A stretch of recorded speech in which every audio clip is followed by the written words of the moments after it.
My name is Benga Aruleba. I work with African Independent Television, and of course, to my immediate right here is Felicity Wike of News Center.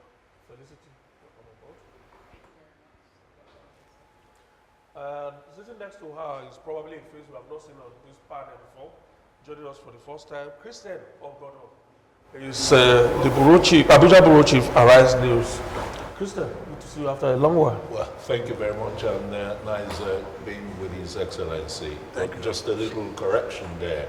I'm the managing editor of Arise News. Okay. Thank you. My apologies, please. All right. And of course, on the other side is Makwe Ogun Yusuf. Makwe Ogun Yusuf is of Channels Television. Makwe. Thank you very much. Good morning, Honorable Minister. Thank you very much. Ayo Ozungbako is sitting next to Makwe there. Ayo is of TVC News. Good morning, Minister. Thank you. And of course, bringing up the rear is Chijoke Okafo, is of ADBN. Chijoke, good to see you too. Good morning, Honorable Minister. Good to see you. You're welcome. All right, Honorable Minister, maybe we should start on this note. We just got the news just some few minutes ago of the passing of the head of service of the FCT. And I'm sure if you had received that news before now, we probably wouldn't be here. First, on behalf of all of us here, we offer our condolences to you personally and to the FCT administration. But I'm sure you would like to have some comments on that. Well, unfortunate. Sometimes you don't even know what to say. I've never heard she was sick anytime. Just as I was coming, and I was informed by my chief of staff that what happened. And I said, was she sick? She said, no, that she normally preaches in the church. But yesterday she was unable, but she was feeling, I have blood pressure and this. And before they rushed her to hospital, confirmed that she was dead, and it's really pathetic. Very hardworking. It was because of her hardworking nature. She ought to have retired. I had to write to Mr. President to extend. Mr. President magnanimously, because she's very experienced, and the first indigenous head of service. It's unfortunate. I will pray that so rest in peace. After now, I will go and pay condolences to the family. It's really unfortunate. Like you said, if I've gotten this information before now, or obviously I would have put off. But this a national thing. Everybody is tuned to it. It's unfortunate. That's what we are. It's unfortunate. All right, sir. Again, condolences to you. Thank you. All right. So let's get on with the business of today. The month of September, today actually 1st of September, we know that judging by what we saw in the previous month, this month also promises a lot for the people of the FCT in terms of projects, that commissioning or flag off all of that. You flag off some projects not too long ago, and we understand that this week too, you are flagging off some new projects. Would you like to start with that, and what do these projects actually bring on board for the people of the FCT?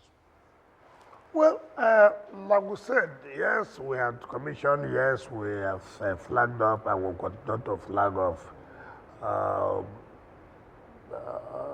At least for today, it's not about road. For today, it's not about water. For today, it's not about schools.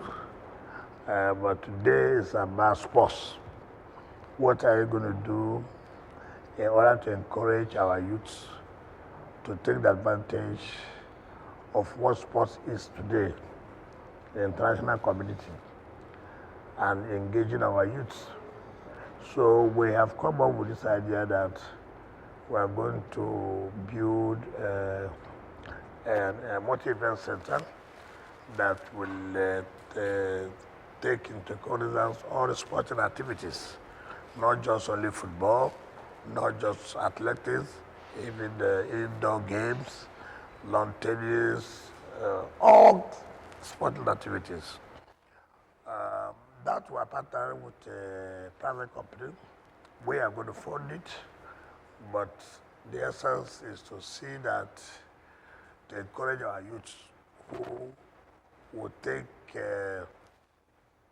and encourage them.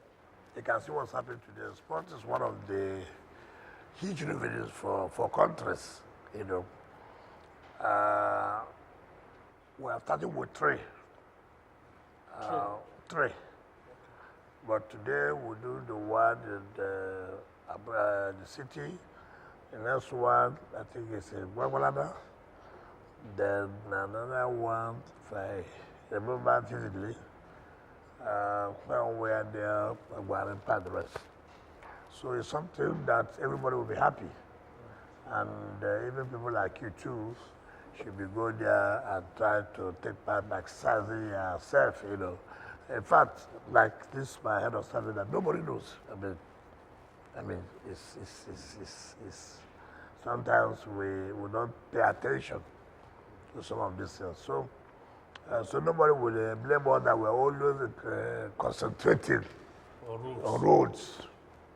But that does not mean that on Wednesday we'll talk about road too. It will be in Kano, you know.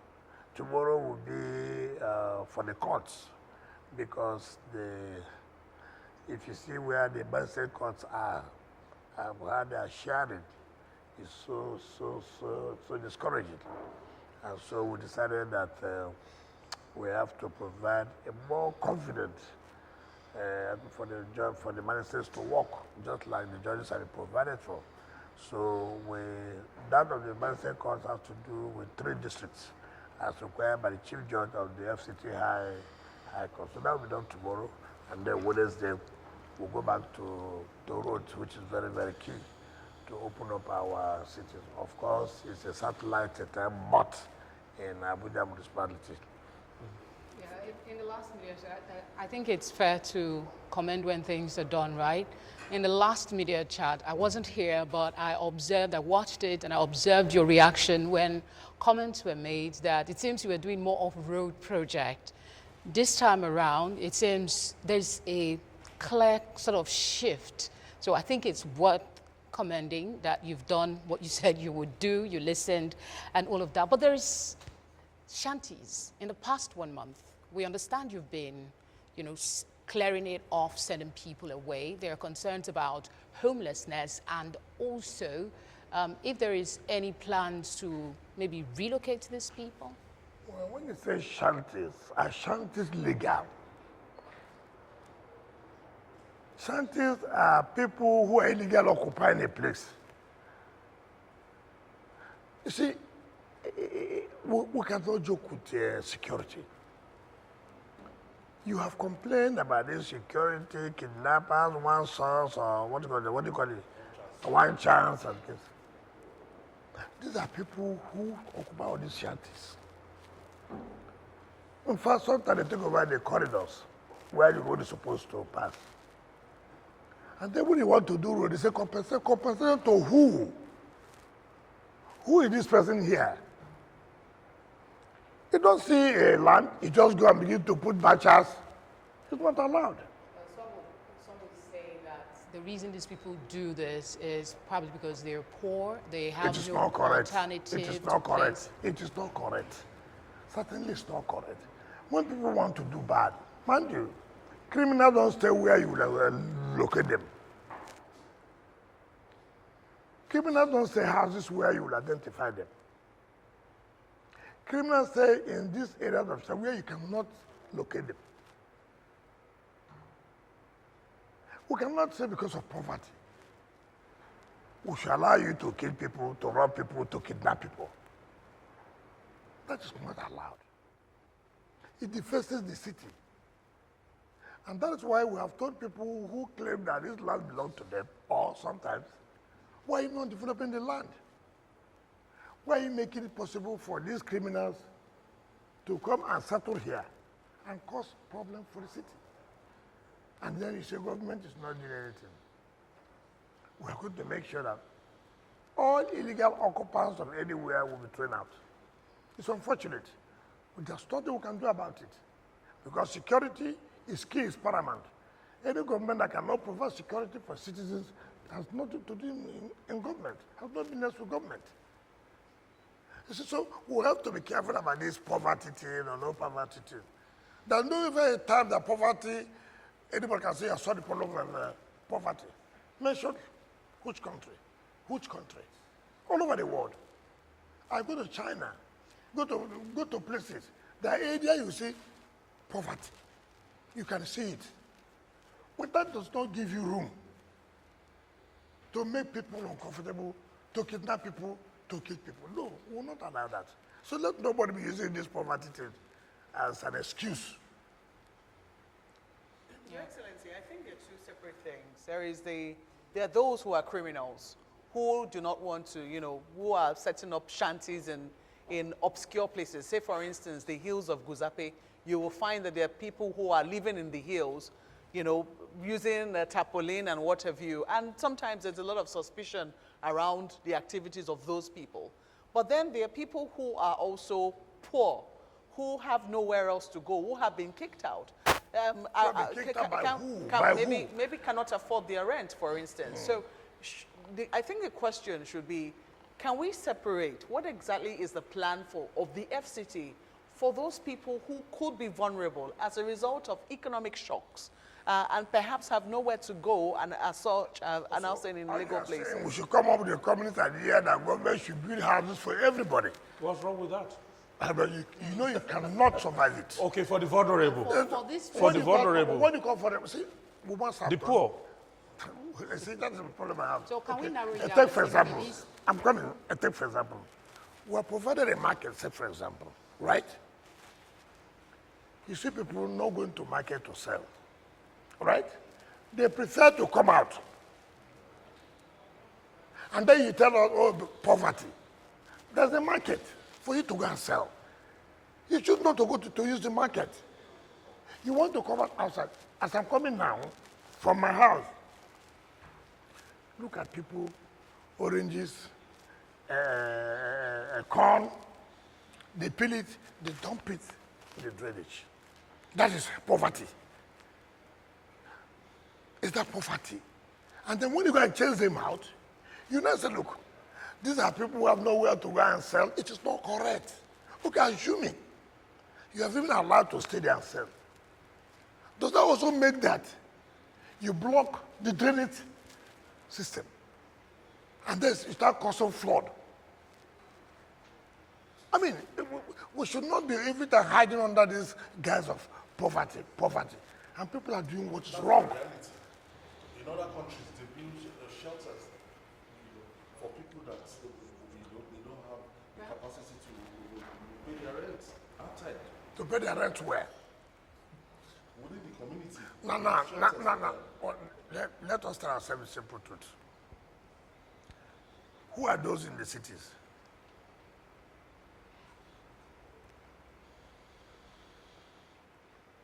Go to Buhari, which is a satellite town,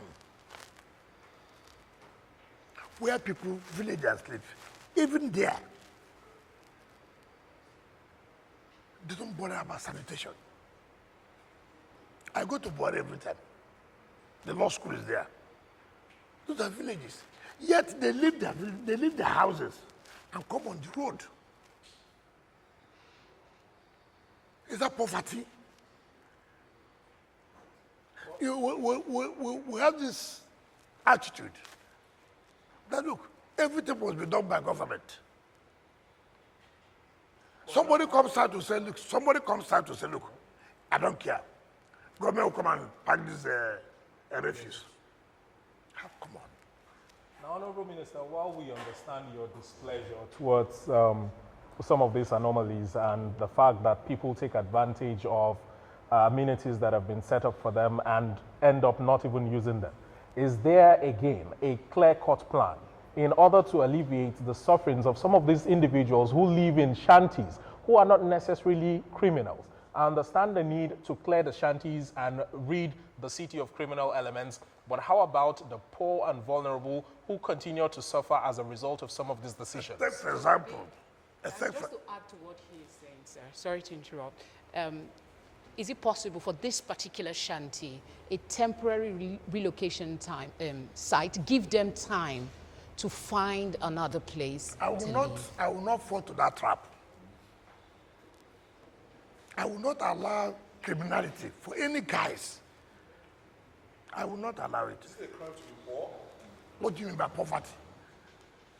Take, for example, people leave their states all over and come here. You tell me because of poverty, I should carry the responsibility. People leave their states and come and roam over the streets of Abuja.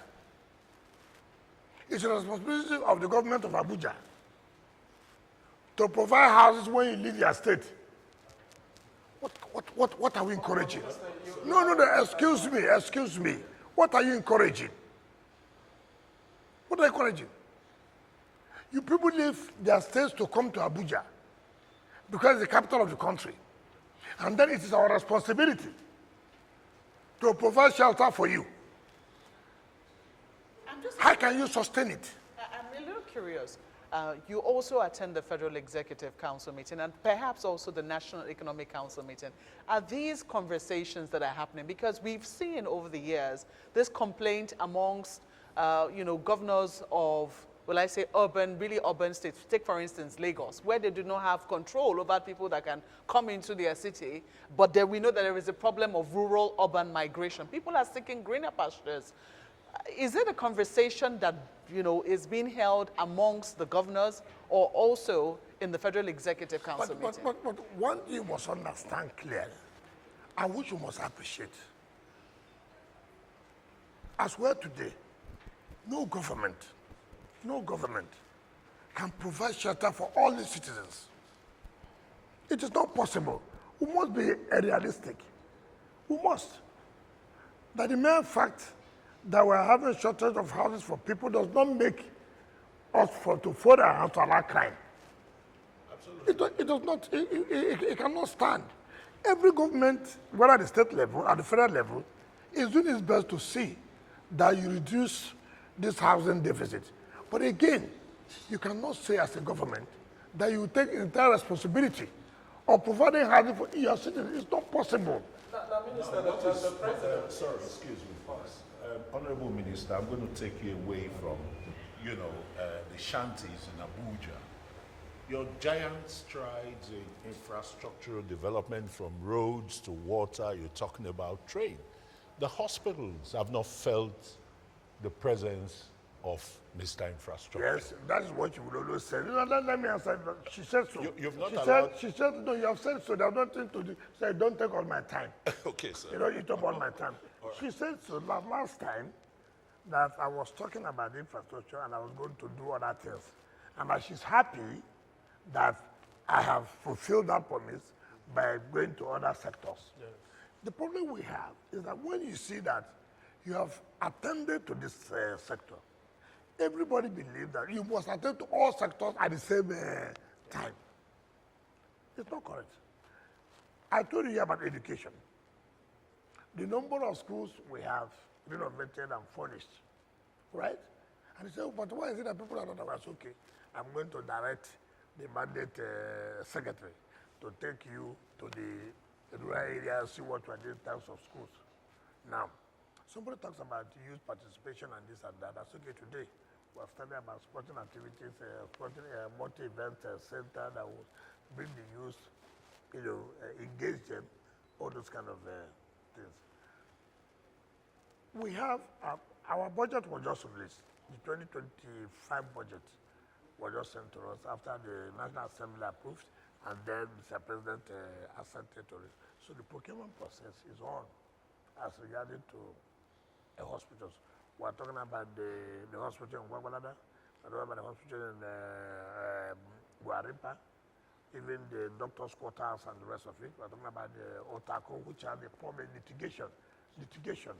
And so the hospital was abandoned because of litigation between the private persons and individuals and the government. So we've been able to sort out that issue of litigation, and then the procurement process is, of which you know about the procurement process, how long it takes, particularly when it concerns this specialty, this special areas. You cannot just say, oh, no, let's go ahead and do it the way we want to do it. No. So I believe that our next focus will be on the issue of health Don't be surprised that if you're invited tomorrow, these are the things we are doing in terms of health. You say, oh, you really said it last time we met. We're happy that you are now fulfilling. Anything I tell you here, go home and sleep with your 2 eyes closed. That we are going to do. But people must always understand that when we talk about infrastructure, if I provide a hospital, there's no road to the hospital. How do you go? And if a woman is pregnant, another neighbor, and there's no road, how do you go there? Before you know it, that woman may lose her baby because of the bad road. It happens. Even tries to, criminals like to when the roads are bad. And so people must understand that our focus on road is not just because it is the key, the determinant to every sector. If you have a school, there's no road to the school, what do? You have to control. So it is important. People should know first thing first. Speaking of roads, Minister, the welfare of the people here is very paramount. I mean, it's good you enunciated what you'll be doing in, the health sector in the FCT. You mentioned the Atiku abandoned general hospital. All the districts in Abuja are supposed to be serviced by general hospital, but there is a gradual deterioration of healthcare system in FCT as raised by resident doctors. They said, and I'll quote or verbatimly put it in perspective, systematic deterioration. Only yesterday they issued their communique. And that is, I want you to address. What do you mean about resident doctor? You're talking about the FCT or the FCT, federal? FCT resident doctors. People make mistake. There are some hospitals that are not under the FCT. There are hospitals that are under FCT. So you must have to differentiate that. Okay, the one that's done by Federal Minister of Health and the one by FCT directly. Yeah, I think the FCT, FCT resident doctors Yes. have issued, that's what you're referring to, absolutely. a 5-day notice. You understand? Talking about the deterioration in the health system in the FCT, let me tell you general something. hospitals. Let me tell you something. See, I was a governor, and I do know, I was a council chairman as a governor, and I'm here as a minister. One thing I found out in all this is that there's no time, even in ASU. Every time you hear one resolution, one communique, and this, and threat of this, and threat of that. Let me tell you something. When I was Minister of State Education, and then I became the Supervisory Minister of Education, then I met with the Vice Chancellors, and who were saying, look, what ASU is demanding is not proper. They don't understand the realities. They don't understand the funding part of government and the inadequate of resources. I said, how can you say that? Because you're the Vice Chancellor. Remember, before you became a Vice Chancellor, you were a lecturer. And you were ASU. That's correct, yes. So I come down. You see, you must tell ourselves the truth. Every sector believes that everything should be 100%. And it is not possible. No government will sit back and say, look, I don't want this sector to be functional. No. Government applies its resources based on its availability. And you cannot say all your resources must be tailored towards one sector. You have to, as the need arises. Today, the doctors are talking about training and retraining. Tomorrow, the doctors are talking about allowances that are not being paid. Today, the doctors are talking, oh, the hospitals, oh, there are no equipment at this. When you provide the equipment today, tomorrow you say, look, yeah, this equipment you have provided. What about training and retraining? You go for training, oh, so look, hazard allowances and this and that. So each time you come up with, I'm not saying that some of these things are not being achievable immediately. And we must understand that. And you wake up in the morning, you hear news.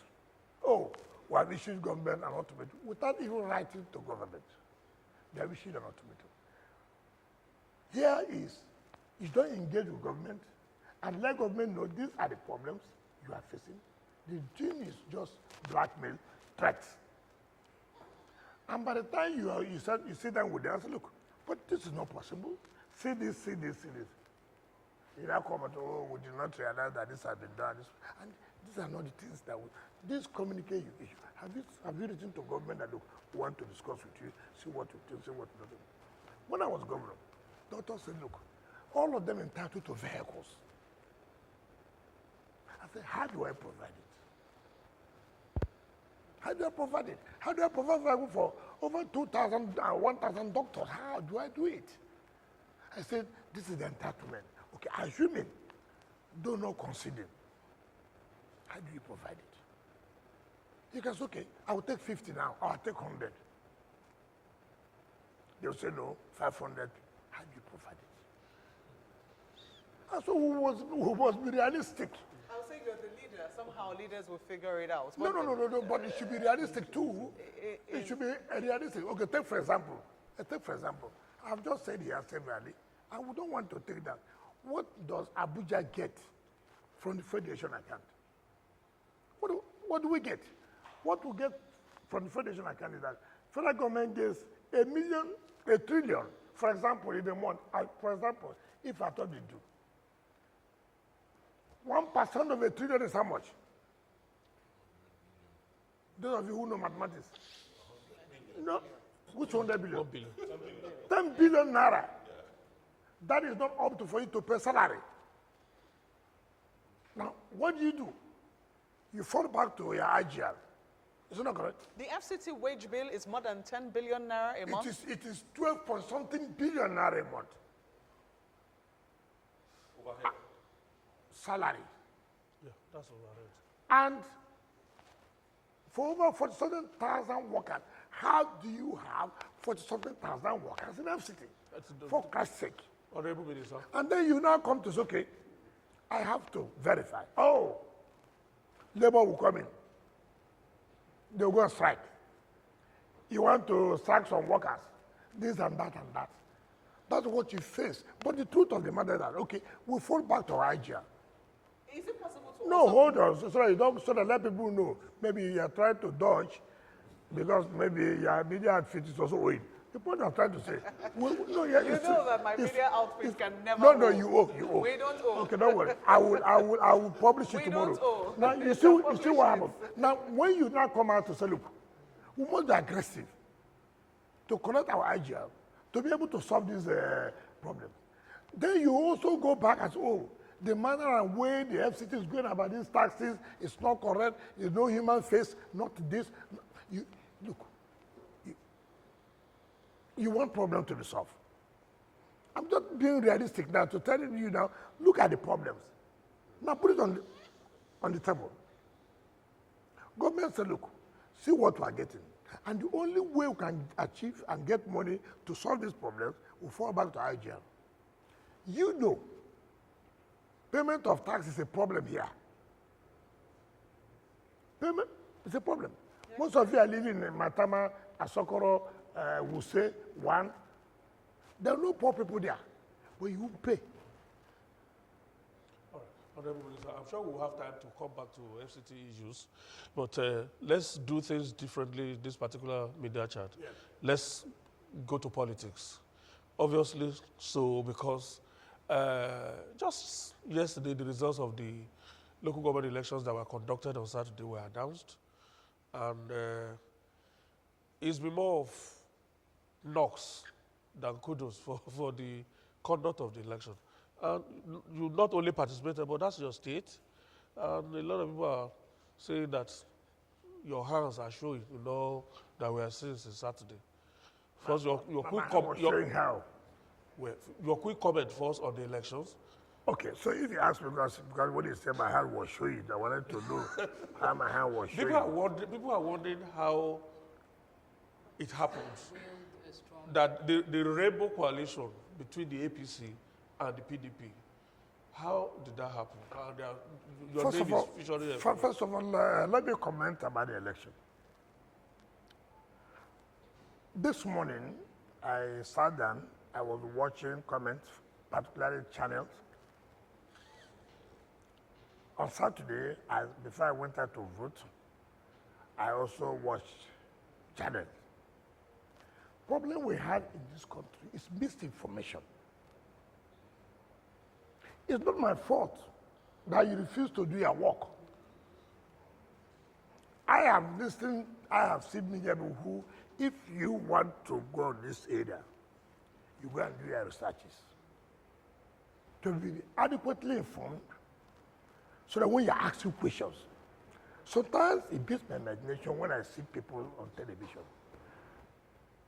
And these are people I should think that have done their investigative job, that they know they have carried out investigations, they now confront you with facts.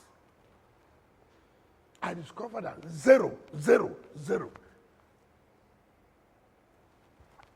First of all, you talk about legality of the election. It's most unfortunate. I believe that you have legal sections or legal departments who should be able to tell you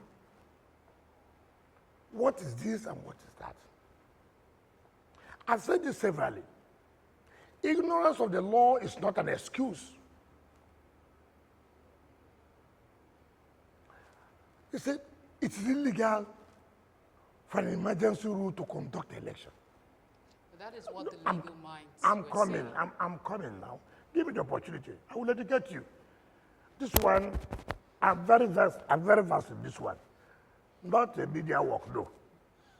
I won't go and take your job. Now, have you read about the emergency powers of 2004 that was signed by President Olusegun Obasanjo? What does this say? What does this say? The president has power to suspend or modify some sections of the law under emergency rule. Under the emergency rule, people can make regulation for the governance of the emergency areas. And the president had done that. We say, oh, it's illegal for the emergency government to conduct, but we accept military rule to conduct election for us. Military rule as an aberration. That's unknown to law. We will accept military rule conducting an election for democratically elected people. Because the military rule at that time was the de facto government. Why not wait? Why not wait now? Just wait. First of all, is military rule an aberration or not? In a democracy. Are you referring to 1999? I'm coming. I want to just ask you a simple question. Is military rule an aberration? In a democracy, it should be. The aberration is only sustained because of the suspension of the Constitution. Fine. Now, under emergency rule, what does it say? What does the law say? You don't know under the emergency rule, the suspension of certain provisions of the law. Constitution. I've said this severally. Now, you are talking about the president to leave the emergency rule by 18th of September, where the governor will come back and the state legislature will come back. And then there's no democracy in the third tier. Remember, the president did not declare emergency rule in the local government. It was the Supreme Court that set aside the election. That election was not valid. And you also remember that the Supreme Court before now said that there shouldn't be any caretaker committee at the local government level. And also, if the local government level is not democratically elected, they cannot access funds for the federation account. That is correct? Is that not correct? Very well. Fine. So the president did not nullify the local government election. It was the court that nullified the local government election. Now, no, I'm coming. It was this emergency rule that gave president the power, the access to even say they should access funds for the federation account. That's why civil servants are being paid. Assuming that did not happen, well, what would we have said today about local government council, where workers are not being paid because they cannot access money for the federation account? Also remember that because of this emergency rule, that the states were able to access funds from the federation account. Supreme Court has said there was no budget, and therefore state government cannot access funds for the federation account. Your Excellency. No, can I finish? Okay, go on. Can I finish? So that let the public have the benefit of understanding and even appreciate the president for what he has done. Now, if this election is not conducted, and then the governor comes in, the state legislature comes in, right? In that case, how would local government access funds when there's no democratically elected government? How would they access funds to federation account? How would the civil servant be paid? What would then be the fate of the grassroots level? You have crisis. You have crisis. And then the president now said, look, by the regulations I've made, you are therefore to conduct elections. Some people say, oh, the electoral act said 90 days, 150 days. They forget that the president has power to suspend some sections, and which he did by the regulations he passed or he made. And why should it be that each time is only in this part of the world? You are not a lawyer. By any act that has happened, you become a lawyer. You are not a judge who is given the responsibility for interpretation of the Constitution or laws. You make yourself a judge. And you have not taken steps to challenge this. I thought, as people who are civilized, who want the rule of law, who want the law to grow, I will tell our party, my party, challenge this in court. This is not going to be allowed. Just like what we did when RISEC conducted or trying to conduct election. We went to court and said, court, no. No. They have not followed the provisions of the electoral act and the Constitution, therefore they cannot conduct this election.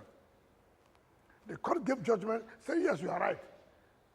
It was in your media houses where they were showing that this judge is corrupt. He took money. He did this. He did that. But it's not. No, I am coming. I will not allow you to interject us. I will not agree. The world must hear. They must hear the truth.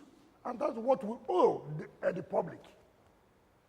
When Justice Lifu of the Federal High Court gave that judgment, it was all over everywhere that he took bribe. He did this and that. So they were screwing it. The bar.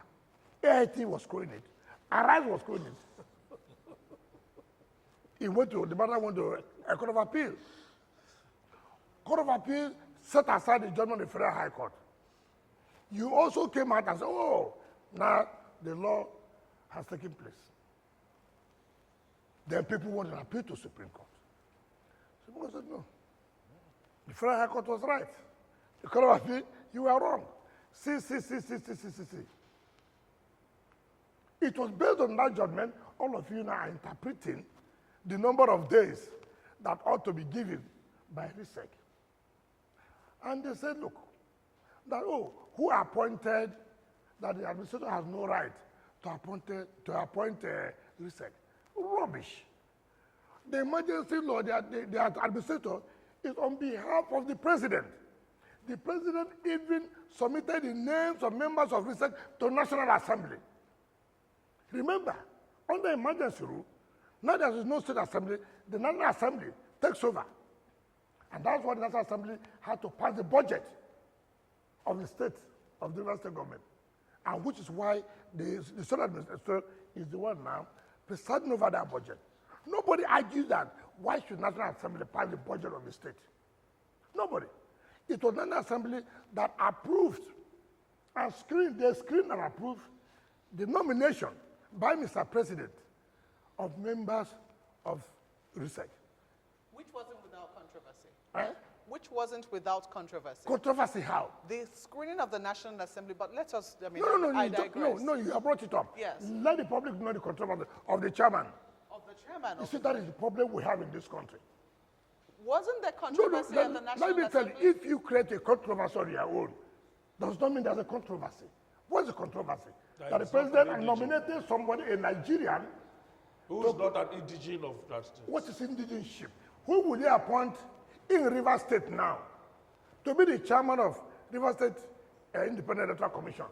That you will not say that is biased, that are attached to this group or that group. No, tell me, you want to bring St. Atedopi aside to be the chairman. Who will you bring that's not linked to Wike or is not linked to this person? Now the president is wisdom to make sure at least we should have people who are a bit independent. Okay, chairman, let me go outside. Somebody who's not attached to anybody in the state. The issue of indigenship.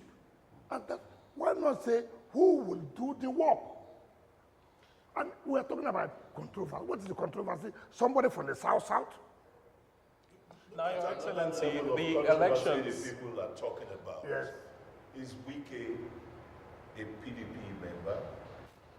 Happy that APC won 20 local government chairmanship positions Yes. in Rivers State. Yes. Did you campaign for PDP? Including Even your with own this? Hold on. So Wike is very popular today. Where are you? Hold on. Yes. Wike is popular today. Is it not the same people I hear in Arise, I hear in AIT, I hear in the channel that say, look, Wike cannot say he's going to determine what happens or not. He can only determine in his own local government. I have determined now in my own local government.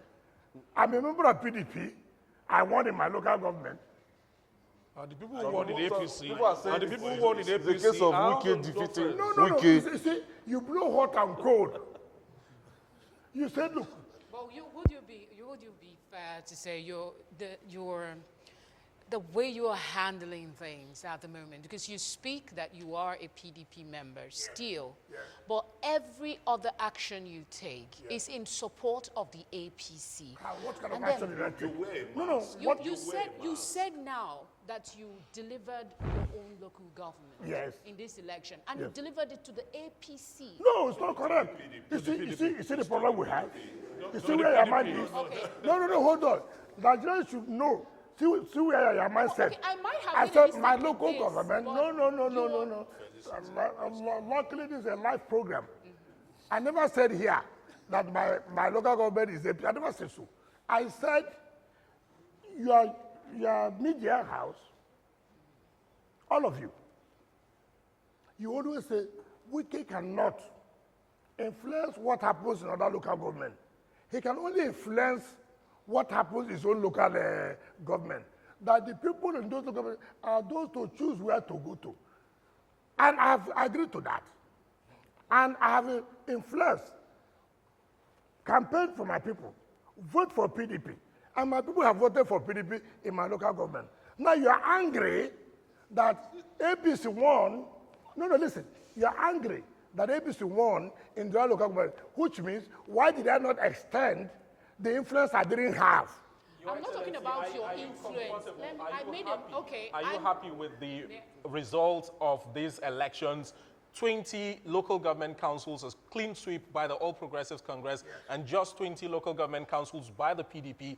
Many times on this platform, three by the PDP. A lot of times on this platform, in the media chat, you have said that you will work for the re-election of President Bola Ahmed Tinubu ahead of 2027.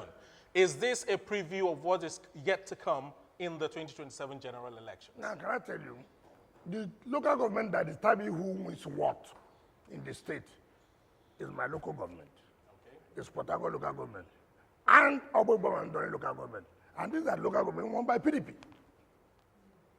Are you insinuating Listen.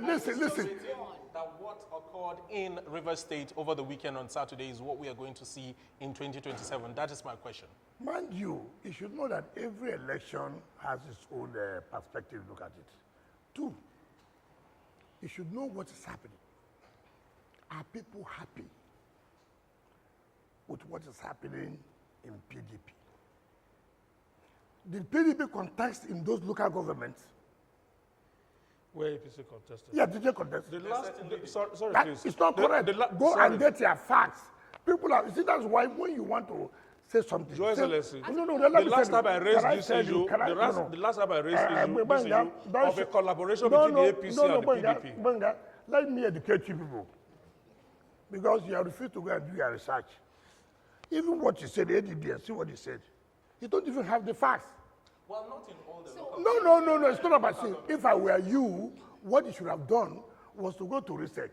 Can I have parties who are participating? But you Can will I not allow us to finish do now? that. Since the No, last- I don't Okay, need- do you want me to give you the facts now Can I, of the research? No, you can't give me. Excellency, Can I? last time You see the problem. Excuse me. This is for me to educate the public. All right. It's not for you to educate the public. Okay. So don't be taking my time before you go on the advert and this and that. So let me tell the public. I thought is that you should have written to research. Can we have parties that are contesting this election? What are their candidates' names in the local, in the various local governments? It's not every party that can say we see their candidates in Obiabo or in Port Harcourt or in Obubaba or in Obama. No. So you don't expect to win where you do not fit candidates.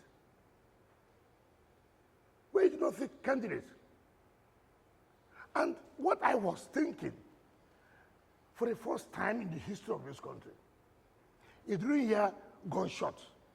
For the first time in the history of this country, you didn't hear hijacking of materials.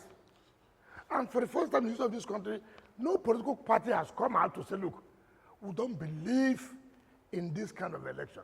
Do they have the strength to do that? What is my business about strength now? Democracy, 20 local government to the APC. Yes. I think at the heart of what I was trying to get at Yes. was that you have often, repeatedly said you will work to return, just like you said, President Tinubu Have I denied that? So what what has we- that got to do with the local government? Why didn't I give my own local government to APC if that is the basis? Your Excellency, Some would let argue me it's- tell you what the research that you didn't want to hear is about. Yes. In the last media chat, Okay. I raised the question of that alliance between the APC and the PDP. Yes. That the two parties had agreed to work together and give local governments to themselves. Okay. Which was why in your local government, for instance, Yes. because you wanted to retain your position in PDP, Obiapo Yes. was for PDP. Yes. People who are very close to you politically, in Emoha, for instance, Yes. one of your staunchest supporters, Dr. Chidi Lloyd, Yes. contested on the platform of the APC. There was no PDP candidate upon the election against him. Yes. In what's Brother Francis Obua's local government, I think Onega also, it was PDP. There was no APC candidate. Yes. Another staunch supporter of yours, former chairman of the PDP in Rivers State, Ambassador Desmond Akao, I saw him campaigning for the APC in his local government. Yes. The APC won in his local government, Yes. which buttressed the point that I wanted to make the last media chat, that there was an alliance. They call it Rainbow Coalition between the APC and the PDP, which was a master plan by you to maintain dominance over the PDP and the APC. at the Assuming same don't time. not concede. So it's not a question of No, whether wait. Assuming political don't parties not contested or not. Assuming do not concede. You must give us credit to come up with such an alliance that will bring peace in the state. Why not try it in your own state and see whether it will work? So you must come to study us. You must come to study us. I said, assuming do not consider. What I'm saying, you have to hear me now. What I'm trying to say is that this is what you have alleged. I have not accepted, but I said, okay, assuming that was done. What does it tell you? What is important in You have your hands in the two political parties. No, the point I'm making, whether I have my hands or not, strategy in politics is what matters. What is this? Let's But look strategy, at the listen, let's look at the national level. strategy in politics is very important. First of all, you're always talking about gunshots in elections in Rivers State. You always talking about hijacking of materials in Rivers State. You always say so. And now, if the people have sat down, I should be to say, look, we will not allow these gunshots again. Okay. We will not allow this hijacking of materials. Let's sit on our own, see how can we move our state forward. And that has not given them peace.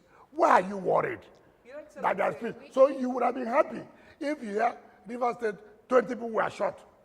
You carry such news to make headline that 20 people were shot in Rivers State yesterday. You'll be very happy. Now, Rivers people have defeated you on that. They have defeated you on that. There will not be any more gunshots. Now look at even what you said. Look at what Channel said. They went to Ward 13, Rumola, and Rumokuta, and Rumadoro. You don't know. Rumola is when you're going to Aba Road, where you have lock-up shops everywhere. So they said they went to Unit 20 and 21 by 9:30. If you follow the pattern of elections in Nigeria, you know that people come out very well from 10 o'clock.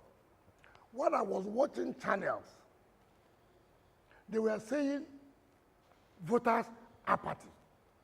Assuming they not conceding that there were in Unit 21, Unit 20 and 21 of Ward 13 in Obiabo that would vote apathy. How does that affect 7,000 units? 7,000 units. Then when I went to my own unit to vote, the lady who was the one carrying that news was in my unit. I said, hey, you are the one whom I just watched on television now. He said, yes. Now, what's the voters apathy now? She said, no, because I said, Channel, you want to defend your media. Now, she said, I'm going to correct it. I said, you see, this is the problem we have in this country. Have you been to Eche? Have you been to Omuma? Have you been to Gokana? Have you been to Kana? Have you been to Tai? Have you been to Eleme? Have you been to Anthony? Have you been to Abuodua? Have you been to Ahuda West? Have you been to Ahuda West? No, the point I'm making is that, the point I'm making is that you already have a predetermined mind. No, that is unfair. No, it's not. The point I'm trying to make is this lady at the point where she is, it could be there are no persons there. That's what I'm trying to tell you. The point I'm saying, why can you say out of 7,000 polling units, and you saw Unit 20 and 21, and you are saying that voter apathy? You are sending a wrong message, which is not correct. Excellency, I'm not going to defend that, and it's for a very clear reason, because we will not report what we did not see. You did not see. You cannot use 2 units if the to visuals judge are 7,000 showing, polling units. Yeah. You are sending a wrong signal, Okay. which is not fair. And then you came to my unit. You saw a mammoth crowd, and then I asked you, how would you now report this? She said, oh, she will correct it. That is not fair. No, we will report what we're saying as well. We also reported what we You saw. cannot use 2 units to judge 7,000 polling units. Your Excellency, we will also report what we saw, but we're going You are very biased. We're diverting You're from, very biased. We're diverting from attention. Let me just a moment. Let me quickly take you up on this issue, because you tried to educate us on the legality of the elections, which was the basis upon which a lot of Rivers people had problems with the elections. For a number of people, they said, just a moment. Now you have said a wrong word. The majority of Rivers people. How did you get the majority of Rivers people? Okay, well, I did not say majority. I said a lot of people. Who are the lot of people? Because you saw 10 people who came out to write on the newspapers. Okay. That is the problem you have. Okay, just a moment. So let's just say some people. Let's just say some people. Which is natural. And let us question the basis that you said that the elections were legal. Yes. Which is the issue of, you said military rule. And I asked you a question if you were referring to the 1999 transition from military dictatorship to our democracy. Was that what you were referring to? What I'm saying is this. I said, emergency rule is provided in the Constitution. I'm coming. So you know what I'm saying. Provided. And that under the emergency rule, that the president has power to make regulations concerning the governance of that emergency areas. And that under emergency rule does not mean that you don't follow rule of law. And that the president, under the regulation made, has said elections should be conducted. And then I'm saying, if emergency rule, which is even provided in the Constitution, you are saying that cannot conduct election to allow democracy at the third tier level, that if what is provided in the Constitution, allowed in the Constitution, cannot do this, are you not saying people who get to the barrel of gun, which has no provision in the Constitution, cannot conduct election for democratically elected people? That is the basis of what I said. That emergency rule is provided in the Constitution. And that the president has power to make regulation as to the governance of that area. And that people are now coming up to say, look, let me just tell you, some people have said, under the Electoral Act. I said, they've not even read the regulation. The president has suspended some sections of the Electoral Act and then some sections of the law concerning Rivers State Independent Electoral Commission. And that has paved the way for that regulation to hold election. All right. Honorable Minister, maybe that should be your argument. But the Not what should be my argument. But the argument about military rule is that once you hear the martial music, the Constitution is already suspended. So there's no Constitution. We're in a state of vacuum. Why not wait? You see, that's my problem with you. What I said here, you would have understood what I said. If the emergency rule that provided in the Constitution, if you are saying that they cannot conduct election because the emergency rule, and then you are not talking about the one that came to the barrel of God, which you are saying they have suspended Constitution. Right, we understand your argument. So you understand what I'm saying? So you understand what I'm saying? Well, the point we are making is that let people, let people hear and let people know, is that some people have gone to court. What did the court say? The court said, go ahead with the election. And we're here killing ourselves under what law? The body that is allowed for interpretation of our laws has said, go ahead with it. Then you are now coming here to be the judge, to be the lawyer, to be everything. All right. Sorry. Who does that? Minister, I think you've almost exhausted the local election in your state. We'll still have more, but I just want to... Because it's 11 o'clock, so we have Please. to take a break. Please, let me just quickly... We normally take a break at the Let's top take a of the break. hour. We will come back and we will finish this discussion around the local government elections and take on other matters as well. Please stay with us. You will never be a unity today.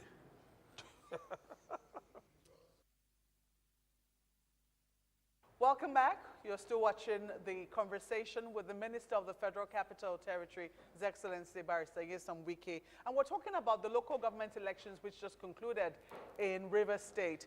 Mr. Ogodo, you did have a question before we went on break. Absolutely. Honorable Minister, the local government elections, they've come and gone, victors announced. But some national political figures like former Vice President Atiku Abubakar, Peter Obi, the presidential candidate of the Labour Party in the last elections, are full of criticisms, of the election, like Atiku calling it an awful absurdity and a travesty to the very notion of electoral democracy.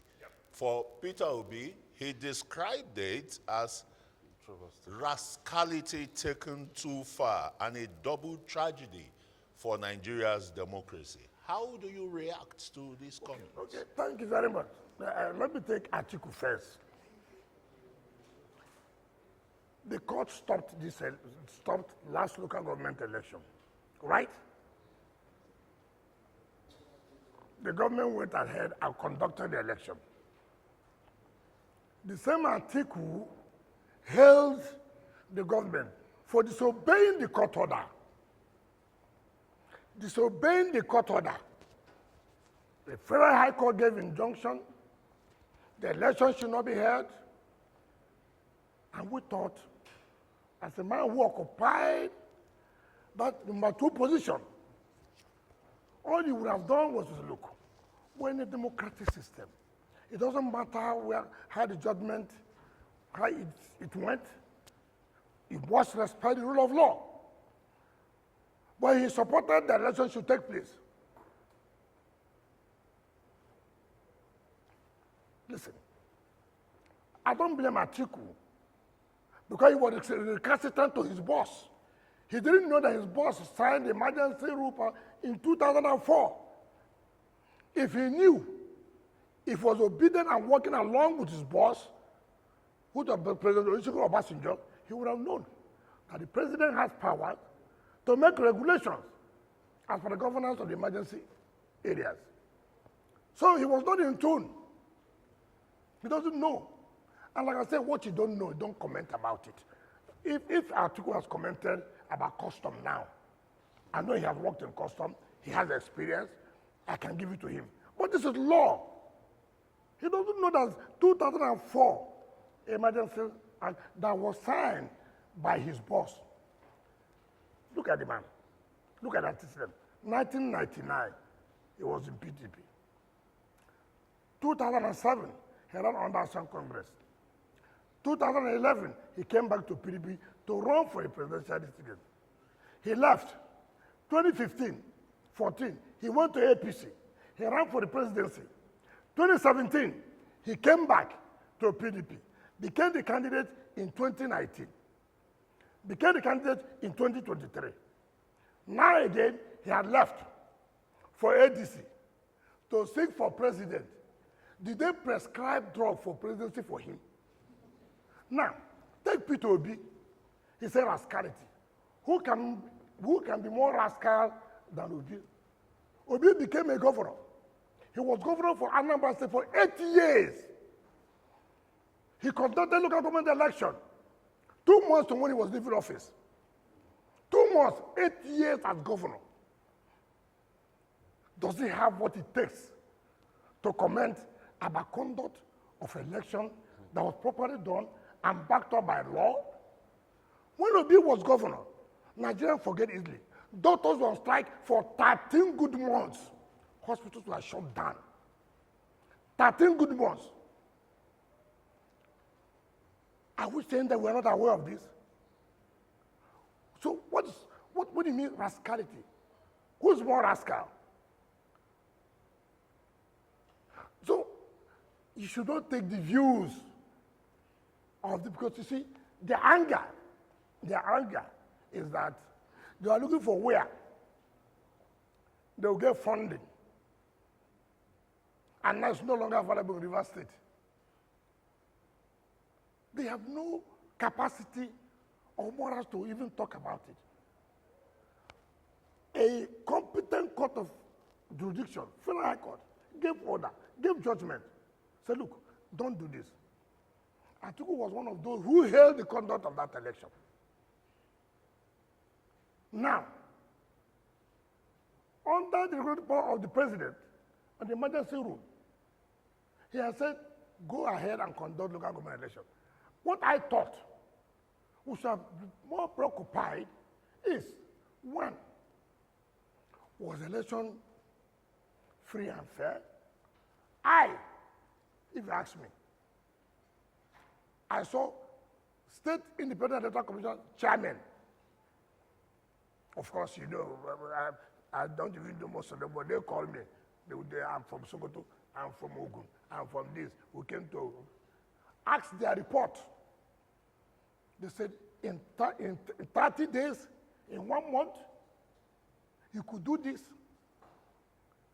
When somebody has done well, say the person has done well. If I have my way, I would recommend the chairman and members, the president should take them to the national level. It is very clear. It is very, very clear. Look at the conduct of the election. You have seen people are saying, for the first time in our history, no gunshot, no kind of ballot boxes, no kidnapping of returning officers.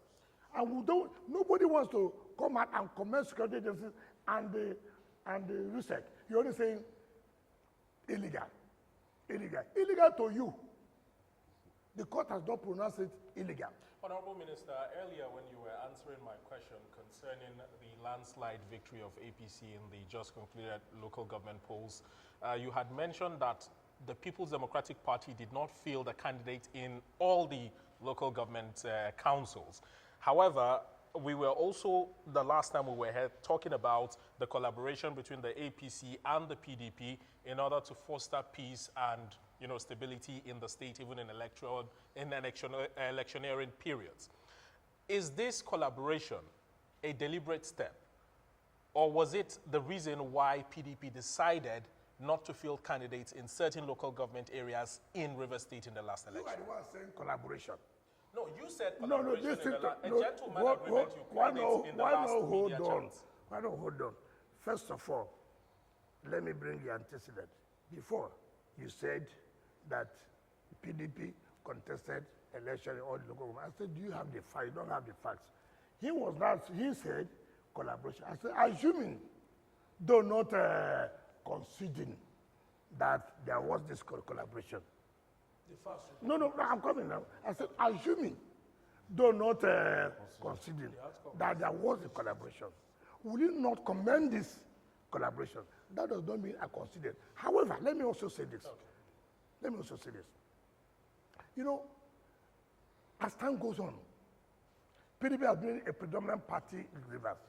No doubt about that. You also know that PDP has had its own problems. People are losing faith. People are losing faith in PDP, whether you agree or not. It's not to come out on television to say this or that. That's the truth of the matter. That is your own assertion of the People's Democratic Party as it stands right now. I should say more than you, because you're not a member of the party. But you are, Your Excellency. That's what I'm saying. Okay. So that's what I should say more. Okay. You should listen to me. Okay. And when I'm talking, I'm an authority in PDP. All right. Therefore, what we're trying to do, people are losing confidence. Remember, our party in the states had problems with national level. Where the national level caused serious crisis in our party in the state. And so many people have lost their interest. Many people have lost interest. All we're trying to is, look, you cannot lose interest. Those of you who still have that confidence that you can run, will encourage you. And mind you, you don't push people to run. You have to go and pay for form. If you don't have the money, you can pay. We don't have a governor who would have, of course, may have funded. Now it's no longer available. So I cannot go and purchase form for everybody because I don't have that resources. I don't have it. But the one I can do, I did. To prove that how many PDP people have won one seat in their own states. Mention. So are you proud now that out of 23 local governments Yes. in Rivers State, Yes. your party, Yes. the PDP, won 3? No, I'm proud Does that that make you PDP proud? won the But determinant. you are proud because APC that won is also... Listen to what I'm saying. I would prefer that, I would prefer that, look, I am dominant in the local government that determines what happens in the state. That's what we are called. You cannot do without Obiamo. You can't. Does that justify the huge figure that RISEC Yes. announced for Obiako? 350-something thousand. You In see, the last election, listen. APC in the presidential election in 2023 got just a little over that It's figure. not In the entire correct. state. It is not correct. Mind is you, correct, sir. listen. You see, that's the problem you have. People have. We look at the pattern of results from 1999. Go and check the history. Who has given the highest number of votes? You don't just come up to say, this is a local election. That, you know that the turnout will be more. Councillorship is like community or family affairs. People come out. People even take councillorship more serious than you talk about governorship and no, because it has to do with family or communities. So I don't know what your worry is. Is your worry that it is illegal, or your worry is that you don't believe that this number of people done that? Our worry is how you are able to do it. PDP and APC. Excuse me. Because like I pointed out earlier, those who won in APC are your boys. They are all your boys. Can I tell you, I was chairman of that local government. The record was very clear. Nobody had had 2 terms in that local government, but I broke that history. I was governor of that area. You can't take my record that there was nothing. No, you cannot. You can't. The record, hold on, don't interfere, don't worry. We won. And my people believe, whether you like it or not. It's not by coming out, like I've always said, you have always preferred those who will come sunrise, who will come early morning of arise, people who don't have facts. They don't have the facts.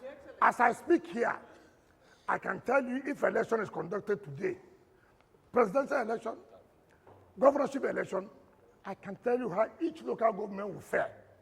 I can tell you authoritatively. I can tell you where we may have problems because I have been in it and I know it very well. I'm not talking just to satisfy you. If you want to, look, in 2015, you had a governor who was in APC, correct? We defeated him. In 2019, you had what the federal government did to us by bringing the army. It didn't work. You had a super minister, Minister Grade A. It didn't work. In 2023, you still had the same Minister Grade A. He supported PDP, Atiku. It didn't work. So look at the pattern. So if you say today, and look, let me tell you, I have a problem as a member of PDP. You know why? What is going on now? I've never seen the level of empowerment of any state than Rivers State in terms of political appointment. It's a problem for me as a member of PDP. Since the history of Rivers State, be it military or civilian, we have never had that kind of political appointments at the federal level. Never. So it's a threat. Listen. Even when you are preaching, the people will ask you, what are you preaching? See.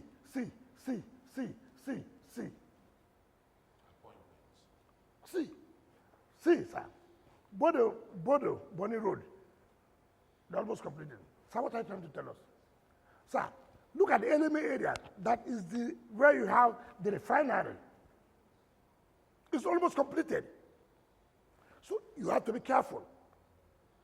So the APC is threatening you in Rivers State? It's a threat. To you? Yes, it's so a threat. Supporting the APC Now listen, government? no. You have to face reality. You have to face reality. Whether PDP likes it or not, they had the opportunity. The only thing that's going for me now, and that's why I won my local government, is because my people believe and still have that faith in me. I have not told them to leave APC. I mean to leave PDP. But you should also know that I have said severally, and I did it in 2023, and there's no confusion about it, that I will still support Tinubu. You still didn't didn't get to answer the question that I asked. Are you? No, you're not the examiner. You don't answer the question. I'm How can you not. say so? But I'm curious. I'm Yes. curious because in answering these questions, Yes. at the heart of it is what you are saying and what you are doing. What you are doing is you want the APC to succeed.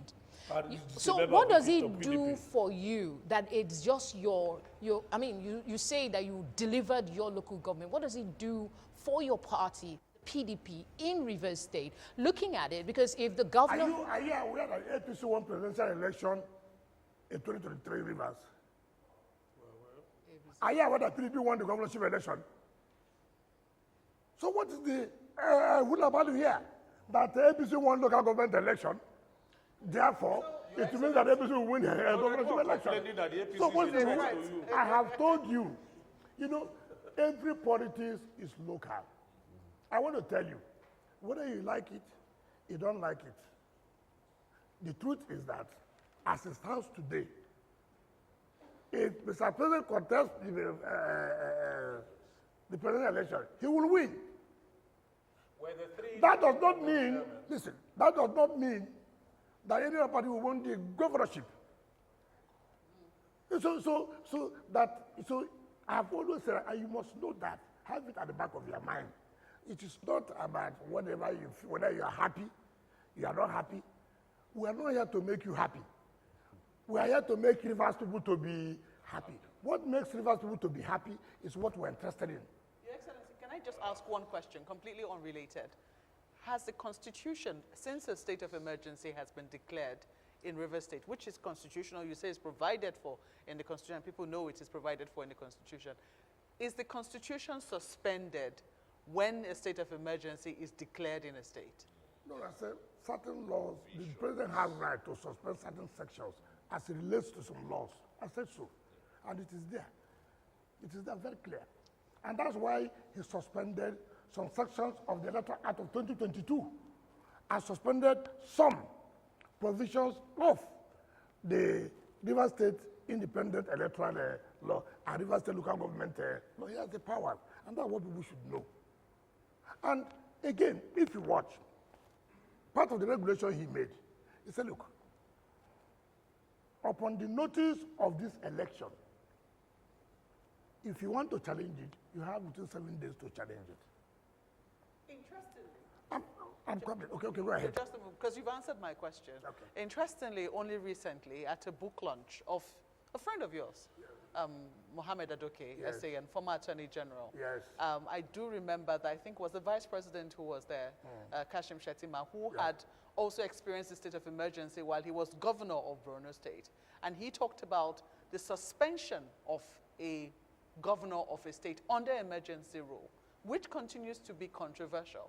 And if I can remember clearly what he said that the president doesn't have the powers to suspend. I don't want to go into that because we are overblowing it. Mind you, let us ask the scenario quite different. Remember, Supreme Court has said there was no government in Rivers. Supreme Court has said there was no government in Rivers. What does it mean? Supreme Court said you cannot make yourself a dictator by making sure that no arm of government survives, that they cannot allow dictatorship. So the scenario is quite different. So I don't want to go into the interpretation of what the Vice President said. People are misinterpreting that, what he said. So this is quite different scenario. Yes. A matter went to court, Supreme Court said, look, there was no government in Rivers. When there's no government in Rivers, what is the implication? Honorable Minister, sir. Let's leave Rivers alone. Yes, let's come to national level. Some school of thought will say Nyesom Wike wears a mask, you know. It's PDP in the daytime, APC by night. But your party, you still claim to be a member of PDP and well-rooted in that party. The PDP has now zoned the presidency to the south, chairmanship to the north. Is that a plus for you? Would you be running? Some other senior members of the party are even rooting for ex-president Jonathan to run or Peter Obi to return to the party. Where is your position here? Well, let me correct you. I want to ask you. Those who say Wike is wearing a mask, what are they wearing? You see, people, you see, Nigerians don't like those who are very blunt and who will tell you where they are. Right from day one, I did say with my colleagues, listen, PDP, you are shooting yourself. And if you allow what is going on to continue, you pay. And what did I say? Or what did we say?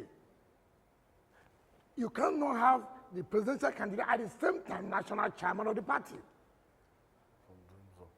It is better now you have stolen the presidential ticket. They stole it. And again, stole the national chairman. I said to purge you. And it really purged them. And I have no regret for it. Now, you see, I have appeared in this forum before. And I said, listen, you have to, the presidency must go back to the South for them to be able to complete their 8 years. I never hid it. I said it. And people were making noise, at the end of the day, what has happened? Now they realize that, yes, it's true. We cannot take president and take chairman. Now you have given yourself national chairman. Let the president go to the South. Why not be that as it used to be? Why not be that arrogant to say nothing will happen? No, they realize that something will happen. It happened in 2023. Even this one you have done now. To what? Bringing Obi to where? Obi to where? You want to kill the party, the ball? You want to? Obi that, I mean, you see, if somebody don't have characters, Obi, that was abusing the party, that the party is rotten, is this. So the party is good enough for you to come and run for, you see these people, ambition can make you even go to Satan's house. Minister, don't excuse me. Don't rush. You ask question. So, Obi is not anybody who says so, like the Bala said, I had him say, that is Bala's opinion. He's entitled to his opinion. But if you want to destroy the party, dare it. If you want to destroy this party, dare to bring Obi. Let even Obi come. There's nowhere he will go because of ambition. Can't we be principled? Because you are looking for president. Anybody that, if he is not available, this person costs me, this person costs me. So no more ideology, no longer principle. You talk about Jonathan. I respect Jonathan very well. I know he judged the role as an elder statesman. And somebody the international community respects, and I think he will continue with that. These people who are weighing Jonathan, what is their strength? Are they not the same people who played him game in 2015? Some of these people, I see what I don't like is people who are trying to play to the gallery. Baba is entitled to say he's waiting for Jesus Christ. He's waiting for Prophet Muhammad. He's entitled to. But that is not the view, or that's not the opinion of, you have heard that as a governor that who intends to run.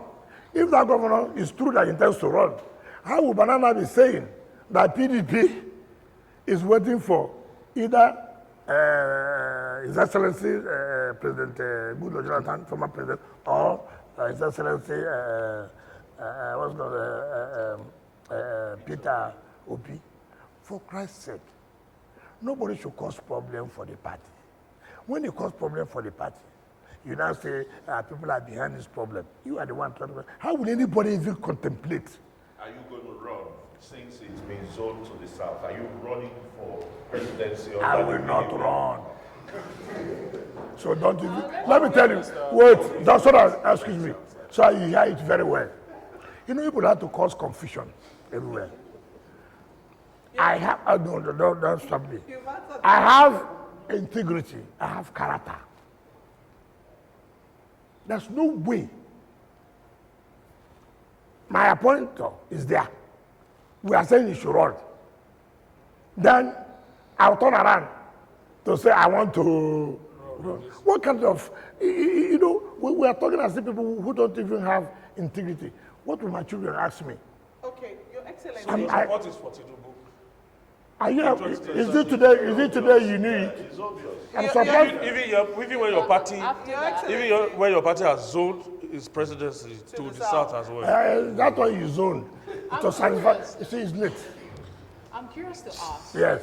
You talked about party ideology and principles that these politicians don't have. The ones you mentioned, Atiku, Peter Obi. I'm just curious as to your thoughts generally. Is that something that permeates our political landscape in Nigeria No, it's now? not correct.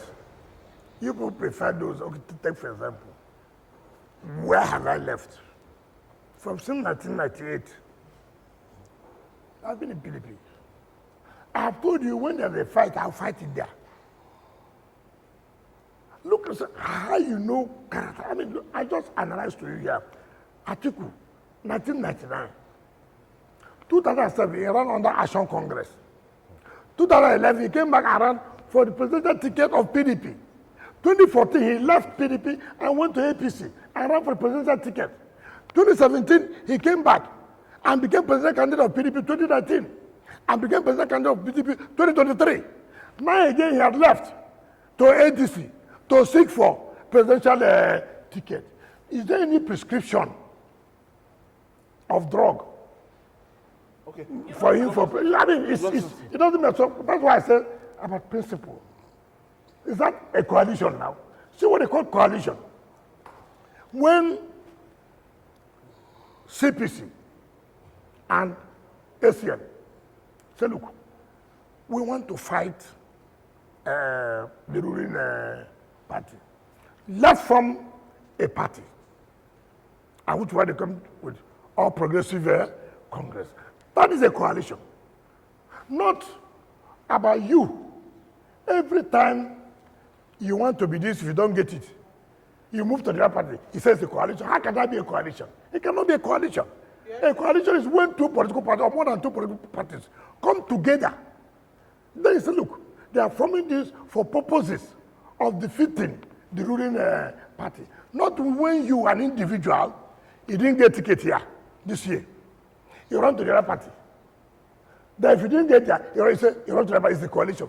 That cannot be the definition of a coalition. Interestingly, your media aide released a statement shortly after the PDP did the zoning, and he said that you had been vindicated. Yourself and the G5 governors were vindicated. Okay. He also asked a question in that statement. I want to believe he was speaking for you when you were saying, is it not too late? Can you answer that question? I've not said it here. It's too late. You know, Just something you have come out on time for people to be a president, to run for presidency. It's not by mouth. Except you just want to, you see, there are people who want to answer, I was presidential candidate. There are so many people who say, look, I was presidential candidate. It will be their CV.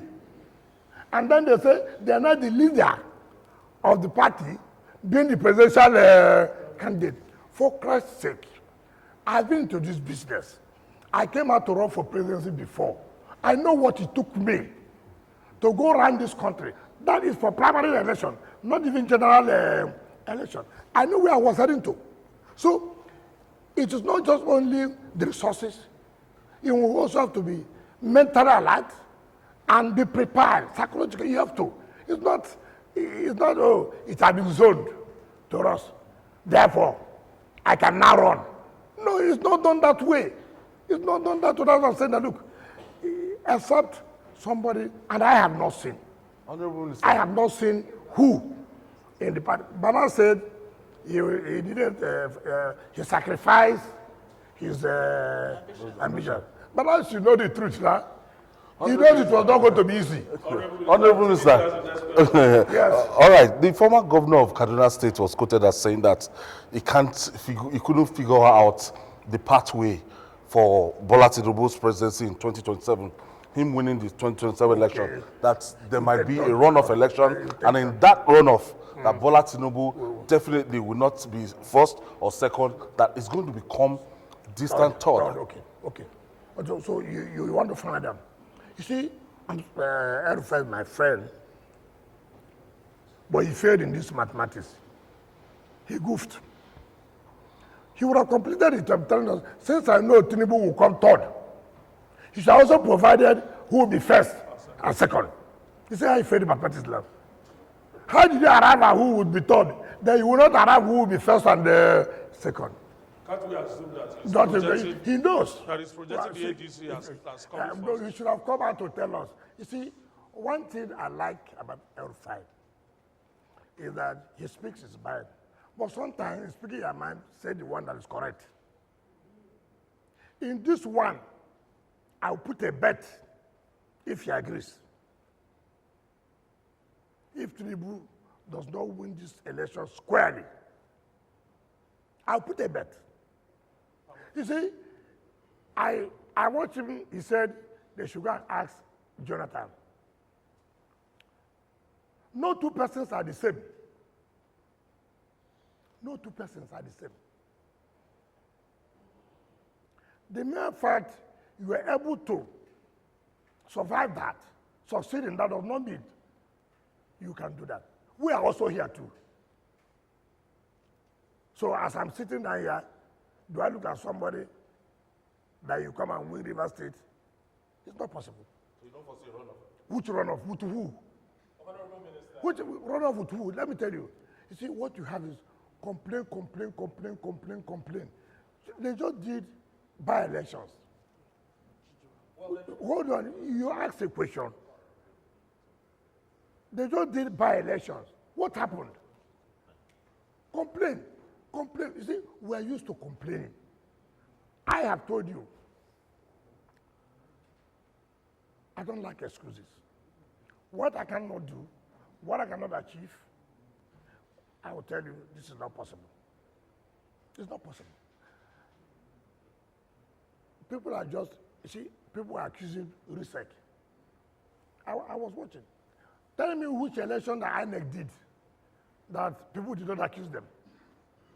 Mention one election. Is there anybody who has lost election in this country and has come out to say, listen, apart from Jonathan, who came out and said, I concede to this. Mention one person that has run election in this country and agreed that, look, the way it went is the will of the people. Mention. You see, until we have this spirit that is a game, I've tried my best. I put in my best. It didn't go the way I thought it should go. Is that possible in Nigeria? Why is it not Like possible? these that come with Why not do political things to office? encourage people to do that? Why do you think it's impossible? I'm not human. How many times have you preached that people should try to learn this and abide to it? Rather, you always bringing in, something that's so pessimistic. You said here, rivers. You said that rivers. How come? It means that with proper planning, assuming that people can sit down and say, look, the interest of our nation, the interest of our state, the interest of our community is paramount. Can we go this way and achieve peace?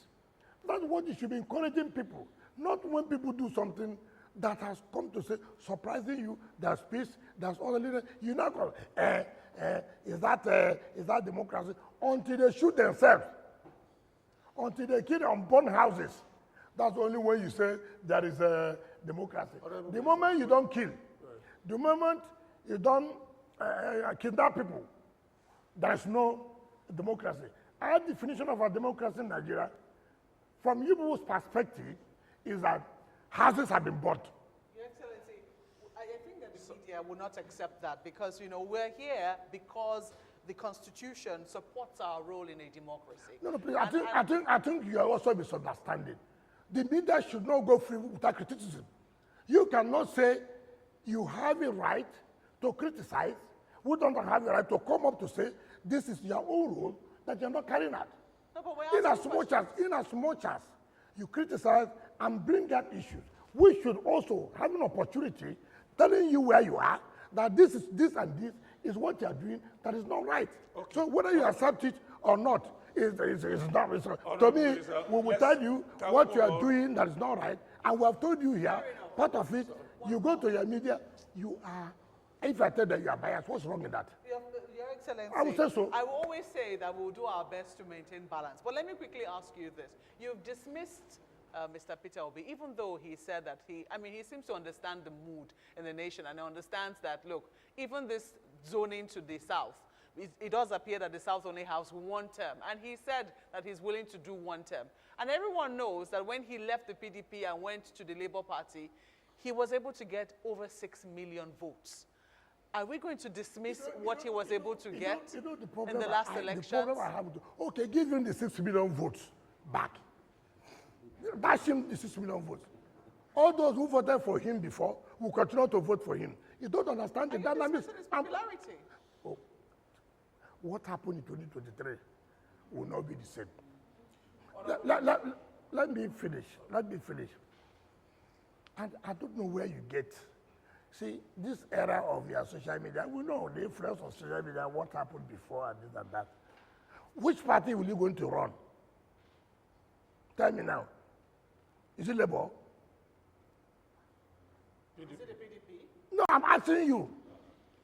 That's what I'm asking you. Tell me where you will get the 6 million votes. Under PDP or under Labour Party? Is the plan for him not to get any political party for him? That's not what I'm saying. It's a question. No, you know better. Because if you are running, people should now know the party that you are running. Which platform are you running? Is it not correct? Was it December he will mention? Atiku has said he's going to run in ADC. Amechi has said he's going to run in ADC. He has not said where he will run. Why are you keeping your supporters guessing? Are you trying to say that, well, I'm trying to find which party? So you won't let him come to the PDP? What do you mean by coming to PDP? So his own is anywhere he goes, he can go to anywhere. When it's not supposed, he goes there. Then when we are free working, he comes. He's a saint, eh? Nobody in PDP. Now you said, there was something you said. You asked the question about. Okay, let me just make it clear. Arufai. Look, it is very clear. First of all, I like Arufai said, look, stop saying that you run for 4 years. It's not correct. And I don't want people to be deceived. Circumstances will change. How do you sit down here, somebody, a president tells you, I will run for 4 years. Then you just say, yes, I believe him. I mean, whom are you trying to, and you say, Elfa said it, please stop this now. You are not being fair, you are abusing ourselves. I mean, how can you say that? You think that we are not Nigerians, and he said it clearly. That is not correct. Don't tell Nigerians such a story. When you get there, you don't find out whether you run for even second or third time. Some people try to do third time. It's not correct. So the point. And the Southeast, South caucus, they still have a kind of bone of contention. Yes. Are you okay with that convention that we scheduled to hold in Ibadan? I have told you something. It's the issue of where convention is not the problem. The problem is issues leading to convention. And people should understand that. I'm coming. I'm coming. No, that's not correct. No. It's not correct. Hold on now. Well, no, hold on. That's why I say, do your researches. PDP has agreed. They have set up a technical committee for the Southeast and the Boeing. And they've sent a letter to INEC when they will conduct the congresses. So that's why I say, make your researches first. Honorable Minister, let's talk about the PDP. Hold on. This one we're talking about, is it ADC? Okay, well, certainly I mean, let us not, you see why I said that you cannot be united today, because the truth is coming out. The truth is coming out. Now, and they've agreed to do that. On the issue of South, which is another issue, they've agreed to look into the matter. Look, I have said, if we don't love PDP, by now, you won't be hearing that name. It's not, I don't need to be a governor for me to do what I want to do. Our own team is meeting today by 7 p.m. I want to let you know. I will hear what you will say. We're not contesting venue of a convention. And people are just saying, yeah, well, you say convention, they don't know what we're saying. There are things that are leading to convention. If they are not taken care of, the likelihood the convention will not hold. And instead of you to report what we have said accurately, I'm not challenging. And that's what people say, oh, because I'm quarreling with Sheyi, that's why I say convention will not hold in Ibadan. That is, the venue is not the subject matter. The subject matter is, have we done what they're supposed to do before holding that convention? So you now go and turn it, that I said, Ibadan will not hold the convention. No, that's not correct. We have had conventions in different areas before. We have had convention in Port Harcourt. We have had convention in Abuja. So the party can decide whether to hold it in Sokoto, whether to hold it in Borno. But what we are saying, before you get to the convention, have you done what you're supposed to do? If you've not done it, it may be a setback. And the PDP, from what I have not around, have taken some steps to see that such issues are being resolved. And if they are resolved to the satisfaction of the complainants, there's no problem. But if they are not resolved to the satisfaction of the complainants, of course, they will take action. It's not about, you see, I've told people to know this. For me today, one thing people don't understand. If you have a problem, don't continue to give yourself more problems. Try to restrict yourself to the small one you have, than to add up other problems. No opposition party can survive when they have serious crisis. The duty of opposition party to see how, whatever way, they can solve their problem. It's not by being arrogant. It's not by being, impunity. To say, no, I'm a governor, I will do it. I don't need to be a governor before I cause small problem. I don't need to. I don't need to. Can we ask FCT? Just quickly bring you back to your territory. Go ahead. Okay. Your Excellency, the notion by a lot of political analysts is the fact that the decision of the PDP to zone the presidency to the south and, of course, the chairmanship to the north is medicine after death. That has been established. But you are still a member, a part and parcel of the People's Democratic Party.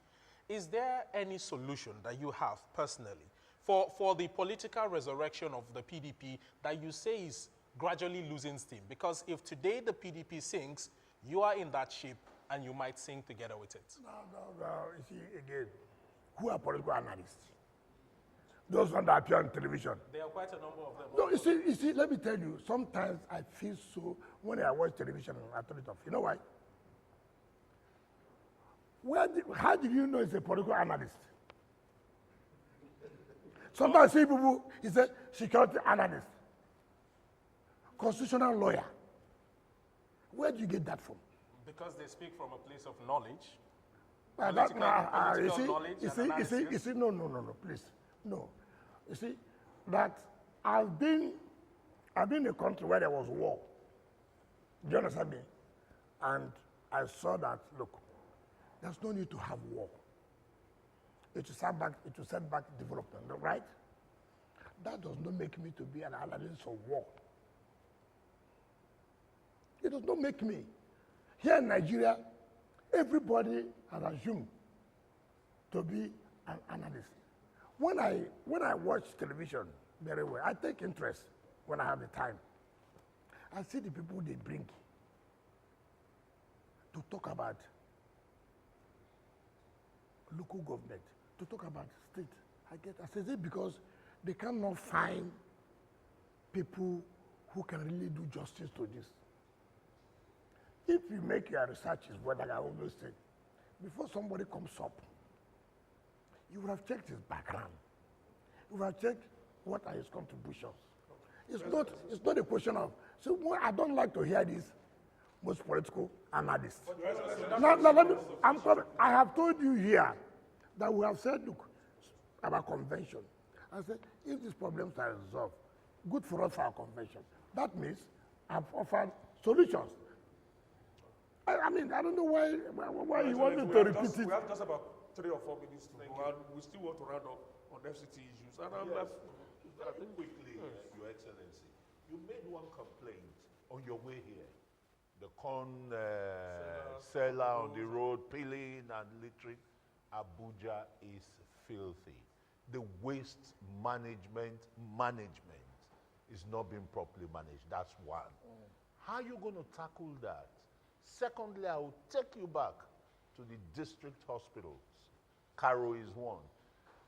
Otako is abandoned for almost 20 years, and you have miscreants living in there. The Caro 1 concession, the concession has expired. What are you doing, sir? You see, sometimes again I ask, you were here when we discussed about Otako. You were here when I said about litigation. Yeah, you said it's been resolved. No, I said it's just being resolved and procurement process is going on. You were here. And mind you, it was not under me. I just came and I met it. Yeah. And when a matter is under litigation, you know it takes you a lot of time.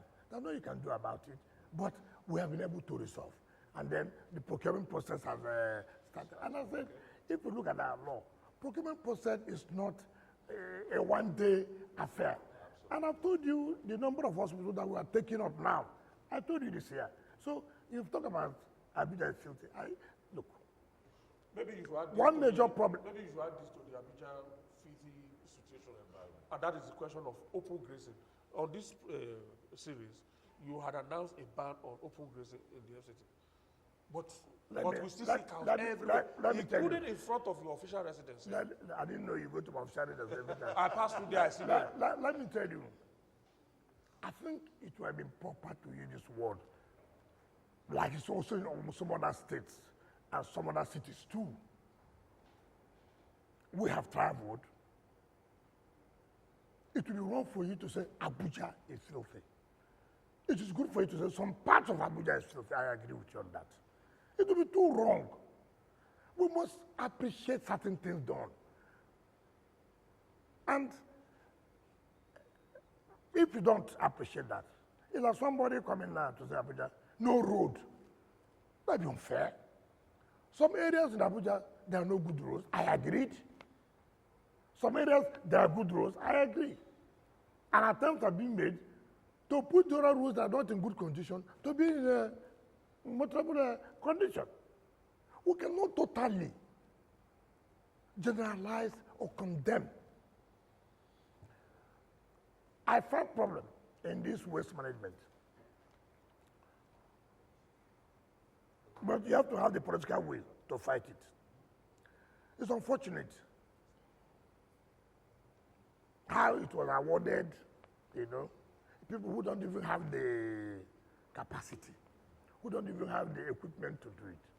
And you know one thing is that when you come to a position and you take such drastic actions, sometimes people who don't even have information are those who will be saying all kinds of things that you just came or you are trying to do, collect the jobs that they gave to because they are your opponents.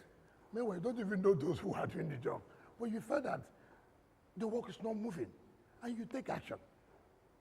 Have you had a conversation with them, the waste managers? How will I know they don't have the capacity?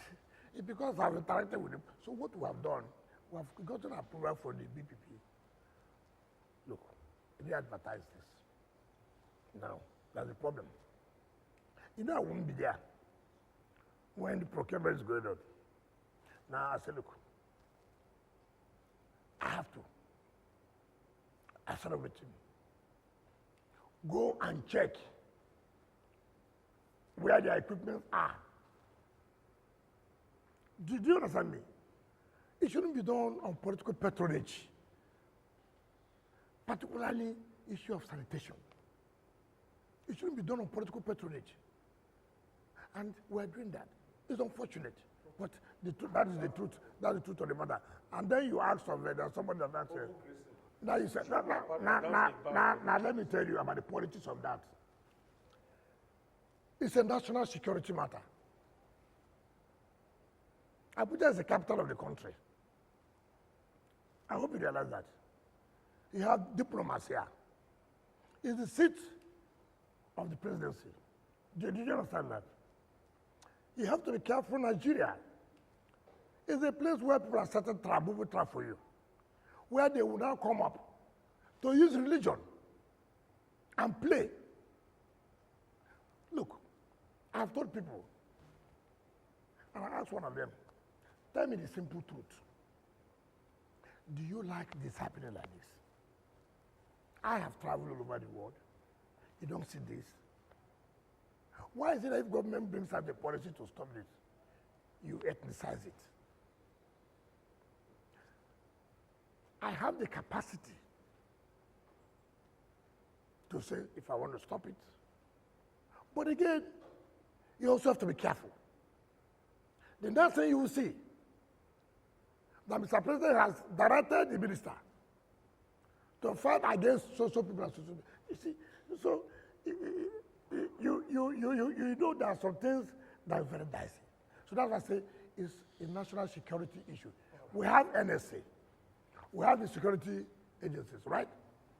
I want them to call the FCT Minister. Why would you? We don't want this again. Watch what I will do. So I'm you see, some of you only looking at it, FCT. The moment you take that decision now, you will see what you will hear. Right. You never had it in your life.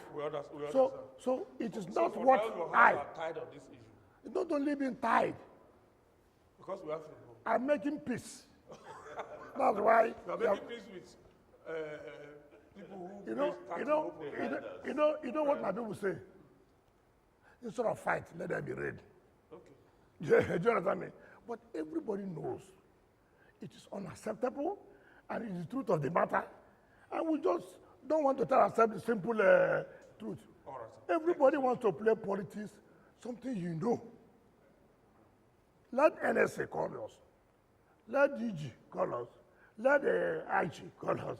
Let all the health of security call us. We cannot allow this in FCT. See whether it will not stop. All right. Thank you so much, Honorable Minister. Let me thank my colleagues too.